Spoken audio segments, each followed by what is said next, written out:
Okay, so I don't even know where to begin. This is so complicated, but I was finally able to figure it out, okay? What we're looking at here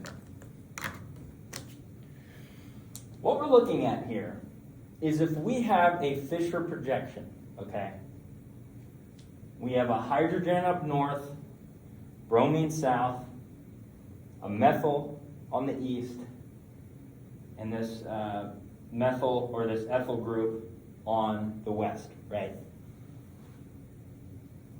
What we're talking about here is transferring this Fisher projection to a perspective drawing, okay?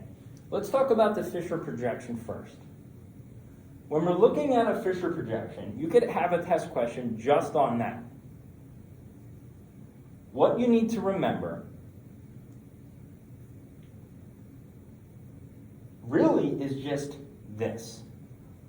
Your vertical line are going to be going into the paper. I don't know necessarily that east and west are coming out at you or they're straight or whatever. I don't think that matters because when we're looking at ranking the substituents of the chiral carbon, really all we need to know is that we want our lowest priority, the lowest atomic number, to be going into the page. And if we think about this drawing here, hydrogen is on the vertical line here, so that's a good thing. Okay. When we're ranking these, we're looking for high atomic numbers. This is a bromine here, right? Everything else is just carbon and hydrogens. This gets the number 1. Okay. When we look at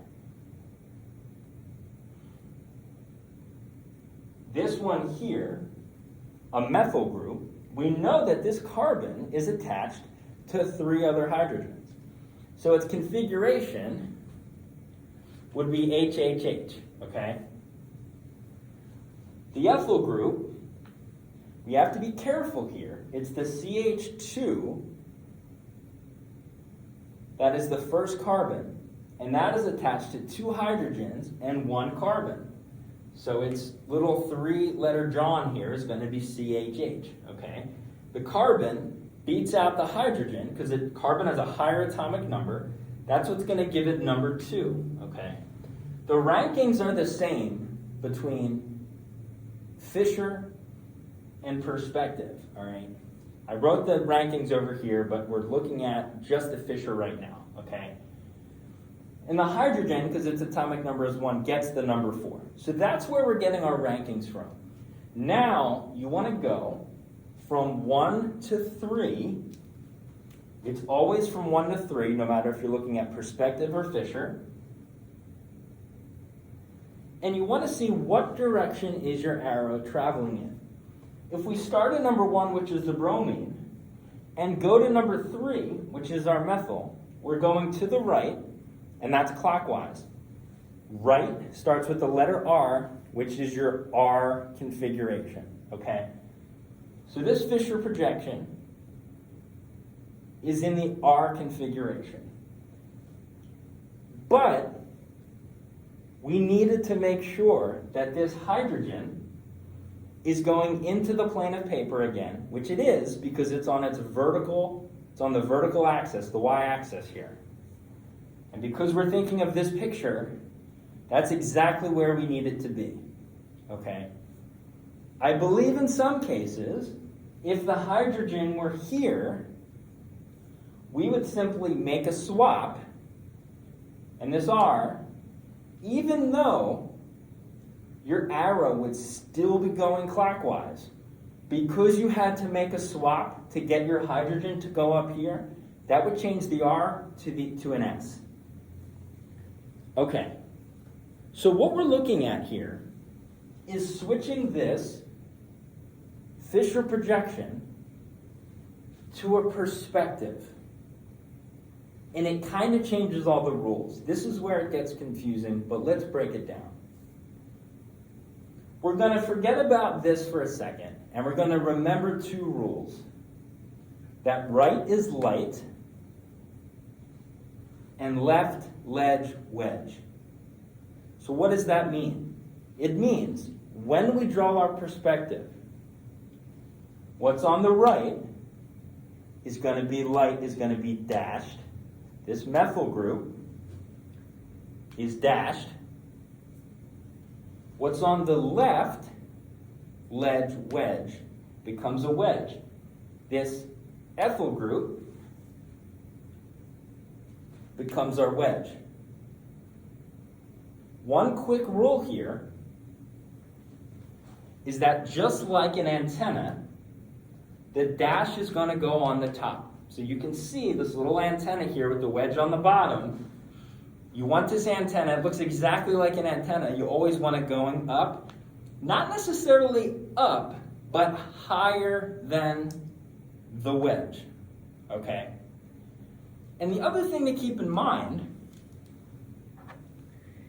is that those two atoms, you know, if one is coming towards you, like this blue one, and this white one is coming away from you, they're still in the same plane, right? They're still in the same plane. So your wedge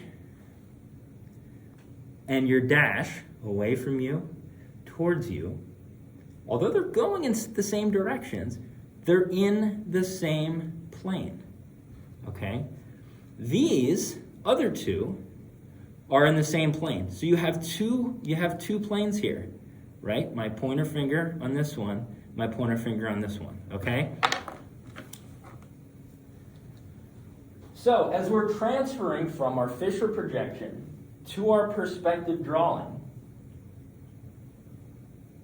we're putting our wedge and our dash over here with our dash up higher. Our hydrogen and our bromine simply are just going to be straight lines because these two are on the same plane and these two are on the same plane, just like I showed you on the molecule there. We carry our rankings over. The rankings stay exactly the same for right now. The hydrogen is a 4, the bromine was a 1, the methyl was our 3, and the ethyl was our 2. That is an ethyl, right? Methyl, 2 carbons, meth, eth, prop. And then we're going to draw an arrow again and say, what direction are we going? From 1 to 3 this time, we're going counterclockwise. Counterclockwise is an S formation.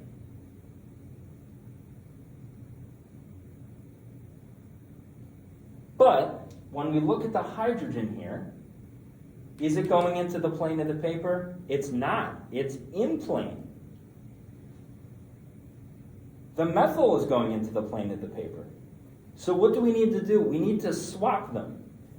You can redraw this if you want to, but just knowing that you have to make a swap is enough to make this S go into the final configuration, which is an R.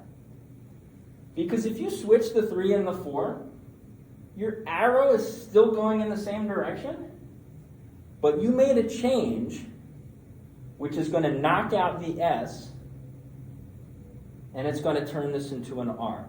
So this whole process, we are making in our configuration Fisher projection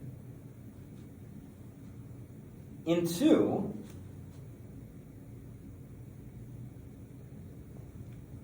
in our configuration perspective drawing. And just remember, our vertical lines in a Fisher projection means into the paper, kind of like a dashed line. Even though, as you're switching from this to this, in that transformation, your right molecule is going to be the dashed. But you don't think about that until you are converting into perspective. Fisher by itself is going to be the vertical line, which is going into the paper, which is what we want, no matter where we are, going into the paper for the lowest ranking, which is our number 4, when we're talking about RNS configuration.